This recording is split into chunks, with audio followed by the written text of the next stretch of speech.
नमस्कार, मैं कपिल कुमार और दैनिक जागरण में आपका स्वागत है। दिल्ली में अगले साल फरवरी में होने वाले विधानसभा चुनाव को लेकर सरगर्मियां तेज हो गई हैं। सभी पार्टियों ने अपने दांवपेच चलने शुरू कर दिए हैं। कल ही की बात करें तो आम आदमी पार्टी ने अपने 20 कैंडिडेट की दूसरी लिस्ट जारी की है।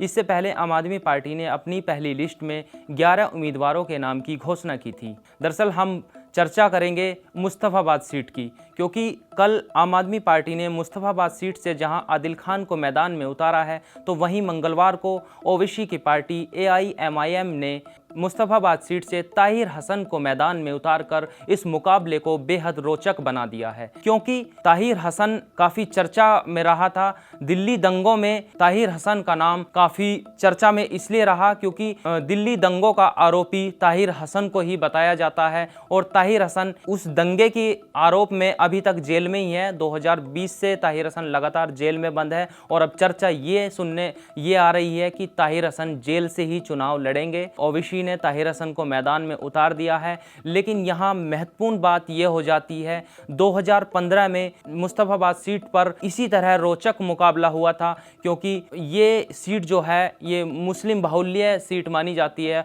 और यहाँ जैसे ही दो पार्टी के अगर मुस्लिम कैंडिडेट हो जाते हैं तो इस सीट पर सीधा फायदा बीजेपी को देखने को मिलता है। और इस बार भी ऐसा ही देखने को मिल रहा है। जहां आम आदमी पार्टी ने आदिल खान को मैदान में उतारा है, तो वहीं ओवैसी की पार्टी ने ताहिर हसन को मैदान में उतार दिया है। इन दोनों के मुस्लिम कैंडिडेट होने से सीधा सीधा बीजेपी को फायदा होता दिख रहा है, क्योंकि अगर मुस्लिम वोट आपस में बटेगा तो सीधा फायदा बीजेपी को होगा।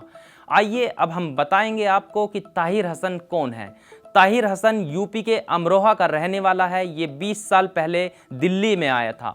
कुछ दिन इसने दिल्ली में मजदूरी की। मजदूरी करने के बाद ये राजनीति में आ गया। आम आदमी पार्टी से पार्षद बना।